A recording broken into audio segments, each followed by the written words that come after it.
Baik, selamat siang. Ketemu lagi dengan saya, Hana Pratiwi Nuryadin, di acara Pop Ice, Podcast of Puskesmas Panglayungan Ceria. Oke, siang hari ini saya tidak sendiri, saya ditemani oleh rekan saya, pemegang program Surveillance Epidemiologi, Bapak Budi Rahmat. Silahkan Bapak memperkenalkan diri. Ya, terima kasih pada Bu Hana dan selamat siang juga. Ini buat semuanya, saya Budi Rahmat. Sebagai perawat juga pengelola program Surveillance Epidemiologi. Ya memang dalam Surveillance Epidemiologi ini banyak. Salah satunya mungkin lagi trending sekarang itu Wana tentang wabah atau penyakit demam berdarah. Demam berdarah gitu. Ya Pak ya, iya betul ya. Karena saat ini cuaca memang sedang tidak menentu ya Pak ya. Betul. Jadi Betul. Kadang hujan, kadang panas gitu kan. Ya, Jadi nggak selalu hujan. Justru di situ tempat waktunya si nyamuk itu berkembang biak ya Pak ya. Betul, Biasanya betul. seperti itu. Karena memang tempat bersarangnya atau bertelurnya nyamuk penyebab demam berdarah itu memang bersumbernya di air bersih. Jadi Ya, air bersih betul. yang bergenang kalau lagi musim hujan kan Mas, terus kena panas juga Ya, gitu, betul, perubahan ya. cuaca.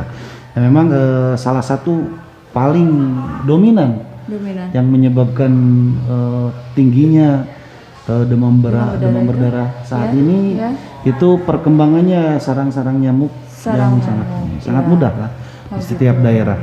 Ya, mudah-mudahan ini menjadi perhatian, perlu kerjasama dari berbagai pihak, bukan hanya tenaga kesehatan saja, lintas sektor yang punya kewenangan dalam bidang ini perlu dukungan yang sangat penuh untuk supaya ditekan penekanan untuk pemberantasan kasus tersebut DBD, supaya lebih terus tidak naik terus gitu ya, dan tetap bertahan lebih baik. Nah Pak, itu gimana sih Pak caranya biar kasus itu tidak melonjak gitu, apalagi kan DBD itu selalu ya Pak, setiap tahun pasti aja ada fase di mana DBD itu tinggi kasusnya gitu. Gimana sih Pak itu caranya? Bisa nggak sih ada cara untuk supaya tidak ada lagi kasus DBD seperti itu? Betul sekali.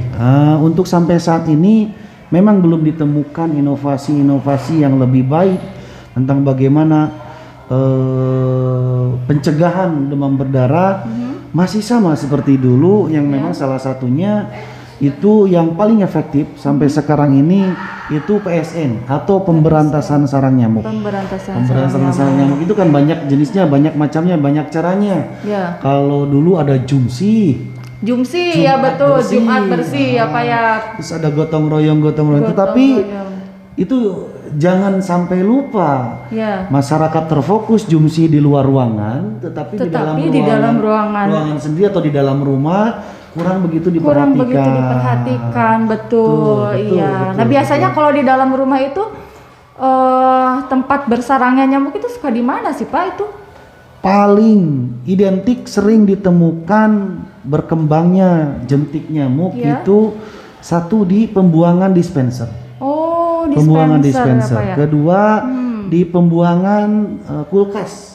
Yang di belakang, gitu ya. Kayak kulkas yang zaman dulu yang satu pintu biasanya suka ada di belakangnya itu ya banyak penampungan air. Terus di penampungan seperti yang orang sering memelihara burung. Tetapi dia sudah tidak menggunakan, lupa membersihkan.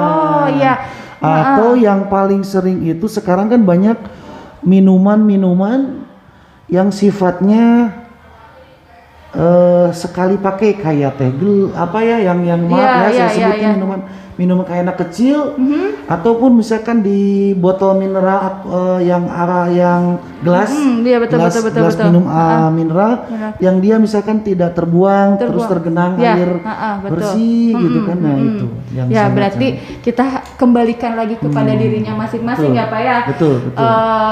Bagaimana cara mengatasi supaya tidak terjadi itu ya. Tapi kadang-kadang Pak itu di rumah udah bersih, dispenser juga udah nggak ada gitu jentik.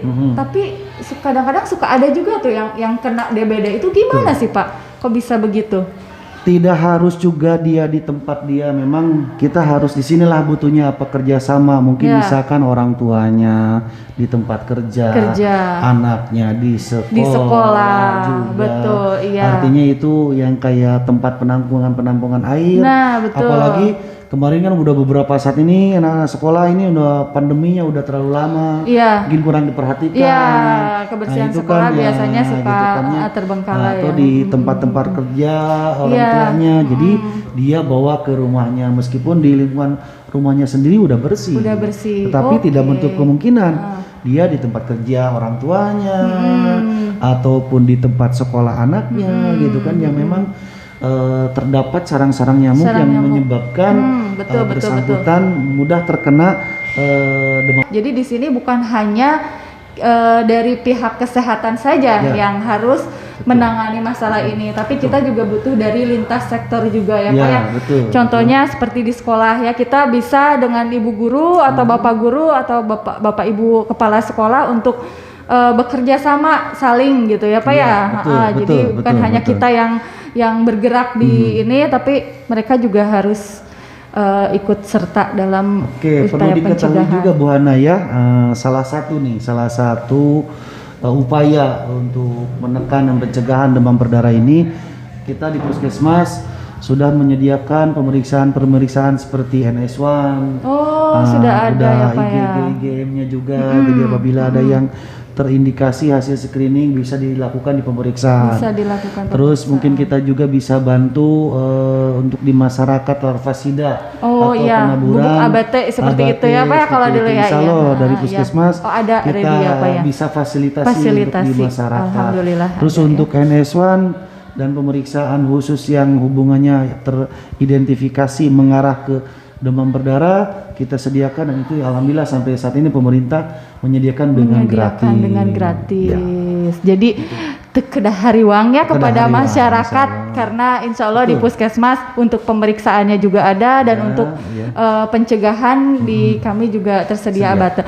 Kadang-kadang suka ada ya Pak itu ya, yang ke rumah-rumah itu mengatasnamakan Puskesmas bahwa kami dari Puskesmas mau menjual bubuk ABT gitu ya. Itu betul nggak sih sebetulnya dari Puskesmas? Itu mungkin kami katakan itu oknum saja. Karena memang kalau di Puskesmas itu kita sudah tersedia yang berkoordinasi dengan Dinas Kesehatan. Dan itu free, gratis semuanya. Gratis semua, tidak bayar. Jadi untuk masyarakat nih yang ke rumah-rumahnya suka ada yang nawarin bubuk ABT dengan mengatasnamakan Puskesmas, kemudian harus bayar, ditolak saja karena itu bukan dari kami ya.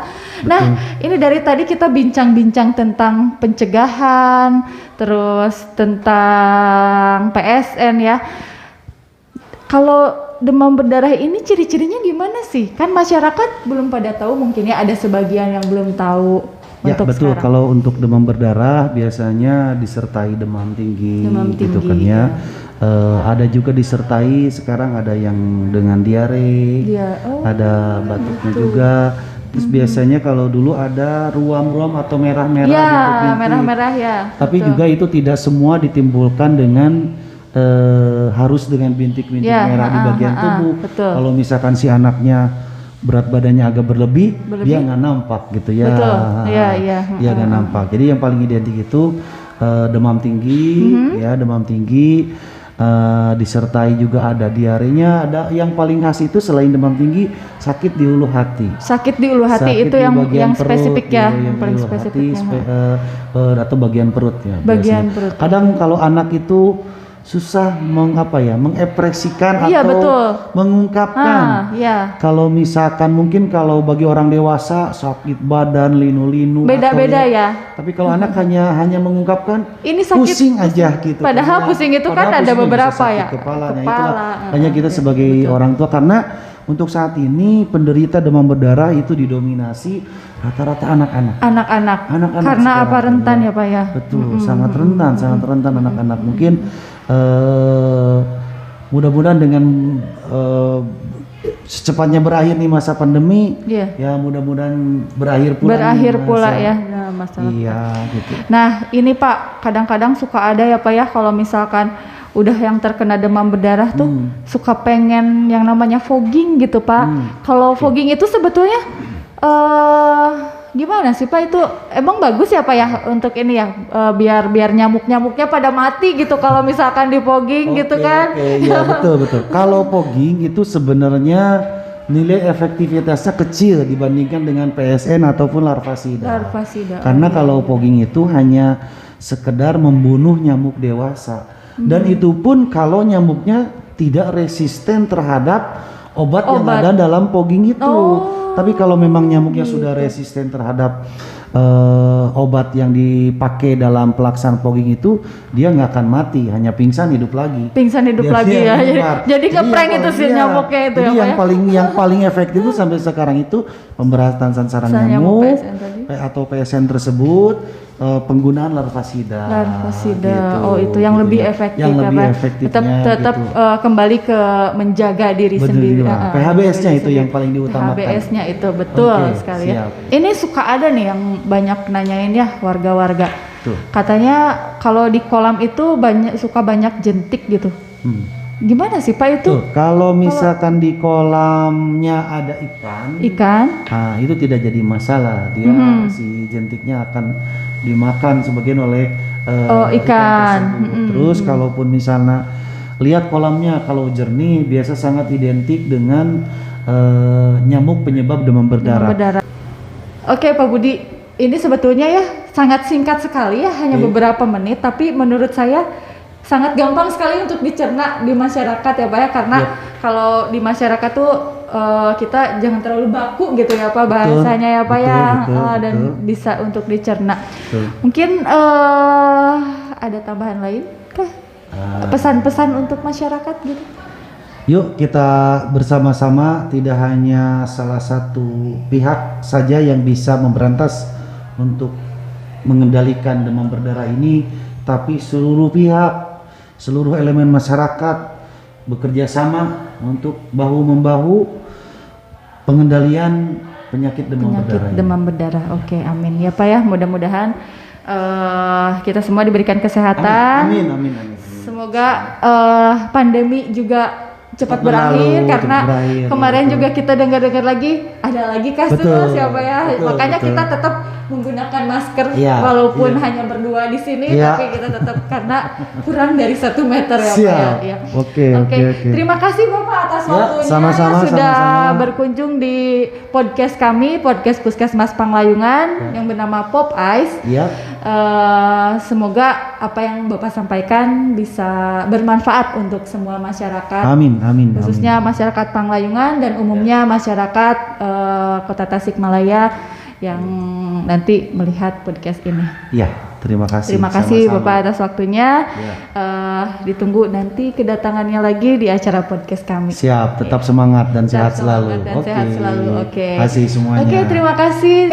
Terima kasih yang sudah menonton podcast kami. Jangan lupa di like, subscribe, komen, dan share. Selamat siang. Wassalamualaikum warahmatullahi wabarakatuh. Salam sehat selalu.